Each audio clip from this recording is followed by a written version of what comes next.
I also, as an American, I'm embarrassed by the word fuck. Also, I just keep thinking, if David Horowitz's mom knew that I was participating in an event, I would just... That was a fun one. I told him when he was walking out the door. You guys are fun. Where's Flora, by the way? Over here. Oh, first of all, I don't have enough time to go. I mean, I totally understand the whole name thing. This was not part of my story, but I'll just tell you, my name is Benji, and I really, in my second year in this country, got a tlush maskoret, like a salary. Let me try tlush maskoret, better ratio. I got my salary slip, and the yud in after the gimel they made a chupchik. No, they made the chupchik after the gimel, a yud. So they made my name Ben Gay instead of Benji. So. I tell a lot of jokes in my stand-up about my name, and it's very embarrassing. So, hi guys. Let's try something. Everyone, close your eyes. I want you to relax, breathe, and imagine someone not knowing what the hell is going on at any given time. Open your eyes.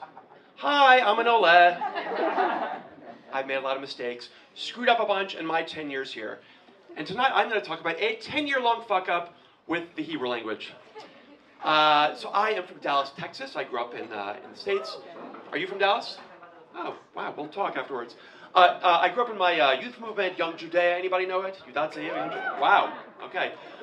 Summer camp, my first time in Israel, my second and third times in Israel. Without that, I wouldn't even be in Israel today. Who went to summer camp as a kid? Anybody? Let's try it. Sheket b'vakasha. Hey. Wow, look at that. Okay. It's your summer camp in America.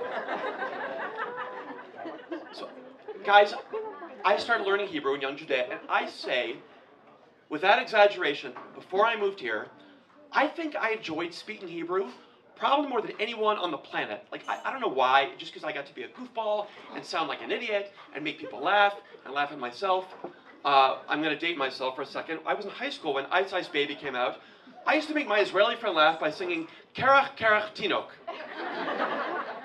Never mind the fact that it's not even a correct, literally. Who knows what does the word Ra'al mean? Poison. Remember Belle Biv DeVoe? I would sing Ra'al, Ra'al, Ra'al.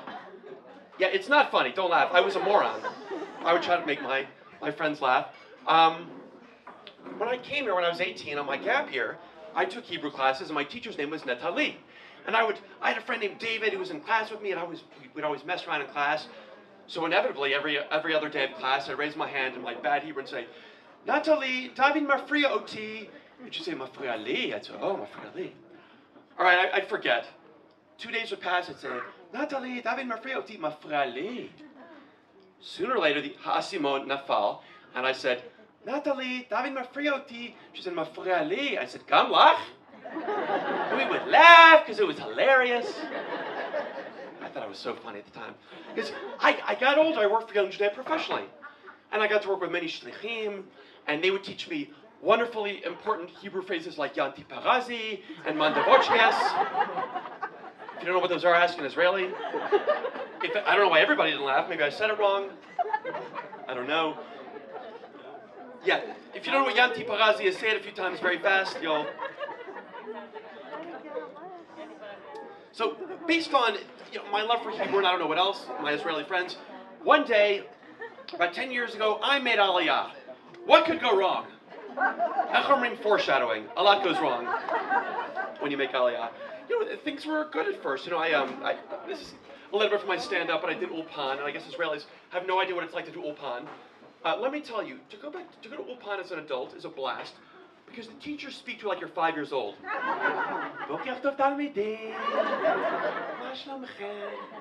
They can say anything and make it sound adorable, even if you have no clue what they're saying. Does it stop working? That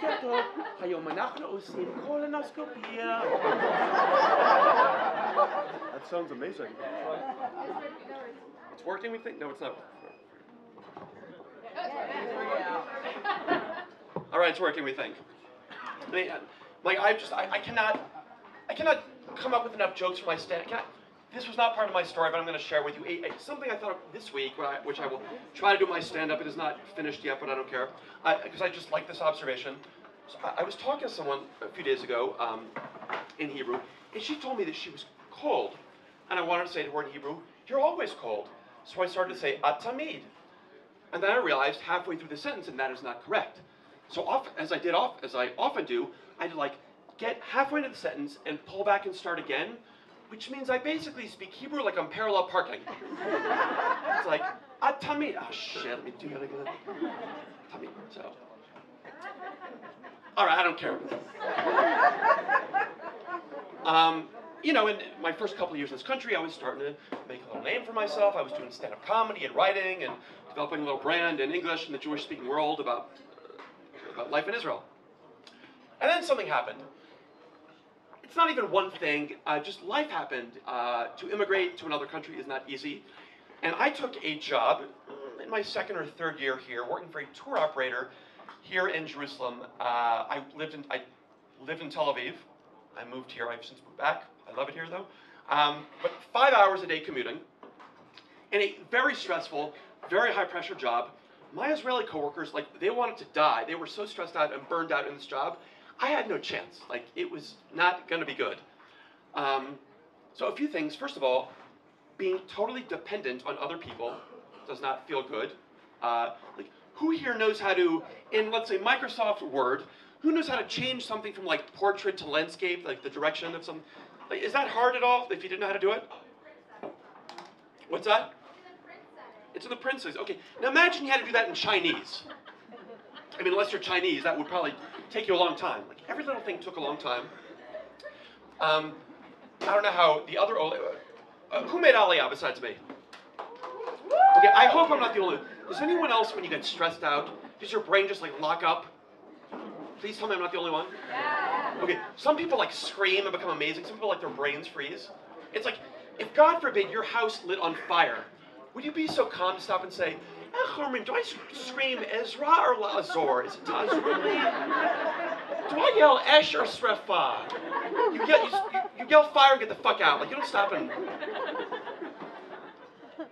my identity, the way I looked at myself in this job was changing. Like in America, in my most recent job, I was an assistant director in my department, and I was confident, and I was a leader, and I was managing people, and I could provide great value to the department. And suddenly, I feel like a moron, and the dumbest person in the department. Please just stop again.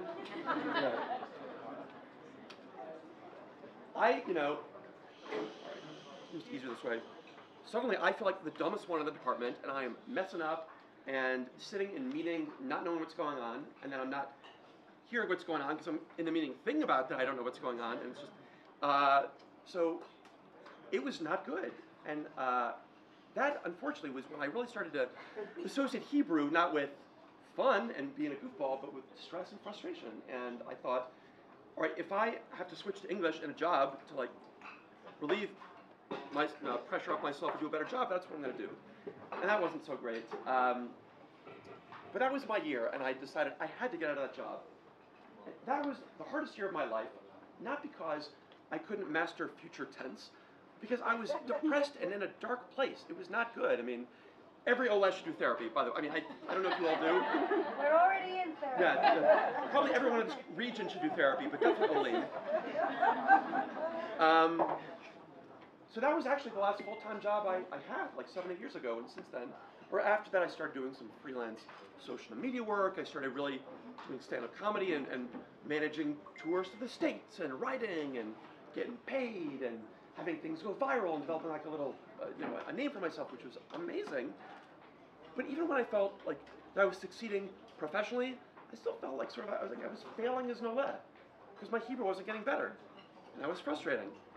And sometimes people would ask me, because I am a comedian,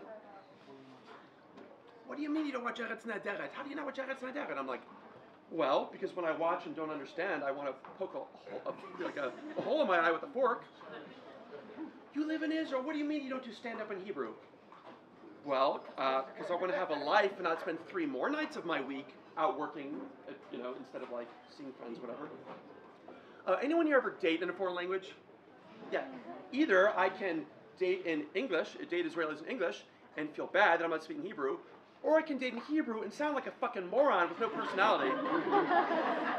Yeah, some of you know exactly what I'm talking about. And I didn't want to say the word fuck, but I didn't know what else to say in that situation. That is not easy. So I found myself asking, how did I go from like loving Hebrew to not want to have anything to do with it? And that is the end of my story. No, I'm kidding. That would be the most horrible ending of a story. So what can I leave you with? What did I learn from this experience? If you're waiting for me to tell you that like I learn Hebrew fluently, it's actually one of my favorite Israelisms. I love that. I don't even have to, it doesn't even require a resh. It's just, I didn't learn Hebrew fluently. I'd love to say that I speak Hebrew fluently, but I don't. And I realized that I could continue to beat myself up and get angry and berate myself. But you know what I got from that? Nothing. Nothing good comes from that. So even as I struggle with it, and this past year, after I celebrated 10 years of Aliyah last summer, which is a big accomplishment. And only in year 10, for the first time I was like, you know what? This might be as good as my Hebrew gets. I'm not 18 anymore. I didn't do the army. I didn't need to tell you that I'm not 18 anymore. I guess you should figure that out. I'm not 28, 30. It could be worse. So instead of thinking about all the things I haven't done, I try to think about the things I have done. Well, some of them were up there on the screen. When I wasn't performing in Hebrew, I guess I got so good at English comedy that last year I was flown to Australia and South Africa and New Zealand to perform in the Jewish communities, which was pretty awesome.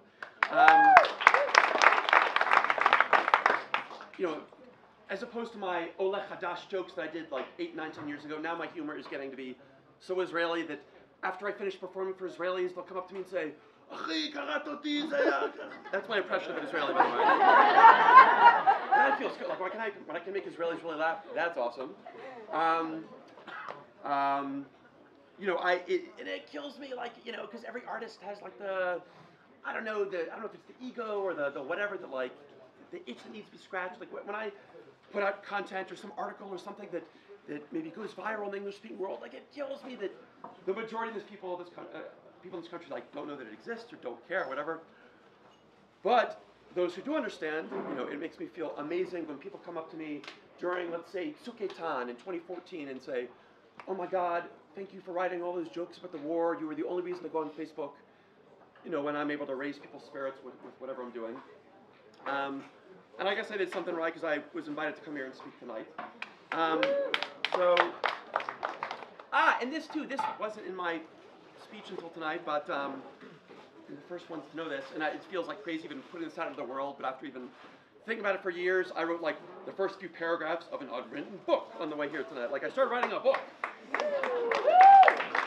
I don't know, apparently, maybe once you announce you have to do it. I guess that's what people say, but so in conclusion, we probably all have things that we beat ourselves up over, things that we're not doing, or things that we're not, and things we wish we were.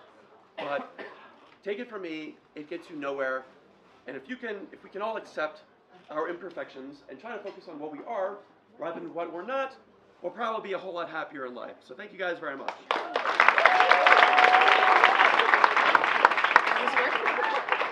Okay, we have a few minutes for questions. Any questions out there? Okay, well, I have one. No question. Okay. Yes. I have one. Yes. How did Israeli bureaucracy not kill your sense of humor yet? How have you dealt with it? How does Israeli bureaucracy not kill your sense of humor? It enhances the sense of humor. It makes it better. It's the only way to survive. What's that? It's the only way to survive. Yeah, you can either. I say this with no pride. I've complained more about the inability to get a glass of water in restaurants than any Ola who's ever walked the face of this earth. But but it's also funny. Thank you so much, Benji. You have a question? Any other questions? Oh, yeah, please. Has your Hebrew improved significantly now? Has your Hebrew improved significantly In the last 10 right now? minutes? Has my Hebrew improved a lot? Has my Hebrew improved significantly? Look, the thing. Has my Hebrew significantly improved since I don't know when? Honestly, that's the crazy thing. It was like pretty good when I moved here. You can go on YouTube and like watch me speaking Hebrew at an interview on television like 8 years ago. But it, working in English and being self-employed, it doesn't help. So it kind of plateaued. And you know, it's pretty hard to plateau at anything for 8 or 9 years and then improve. I mean, you first have to decide you want to do it. So I'm sort of at peace with it now, but yeah, it's not terrible. It's just, it's all up here.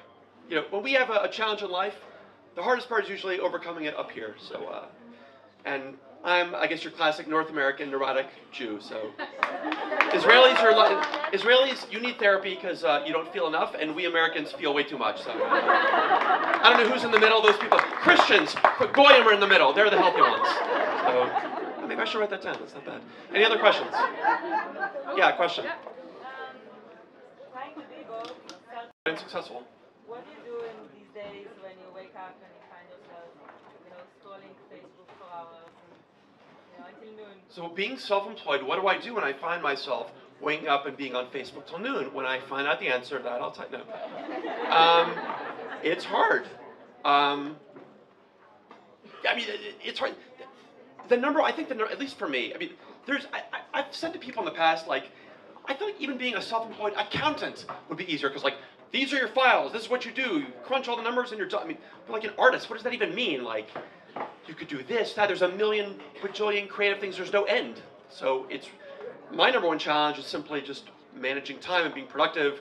And there are, we live in the days of, we're all drowning in communication. Raise your hand if you have like at least 10,000 emails in your Gmail inbox.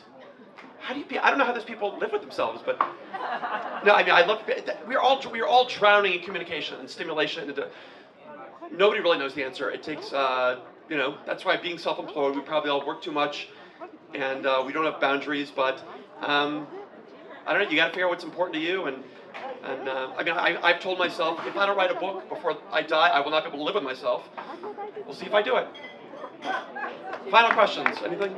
Yes? Well, last question.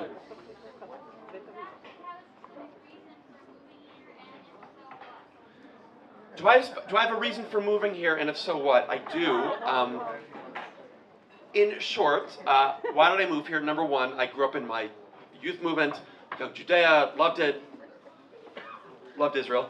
Number two, I lived in New York City, and it wasn't for me at that stage of life. I didn't enjoy it, and I needed to leave. And number three, I realized if I didn't want to spend the rest of my life saying, what if? And 99 times out of 100, I wouldn't have moved here. You know, for the same reasons most people don't. This, that, excuses. And the way that the dice rolled or the stars aligned, that was the one time. And here I am. Crazy, but yeah, that's it. Thank you guys very much. I had a great time here.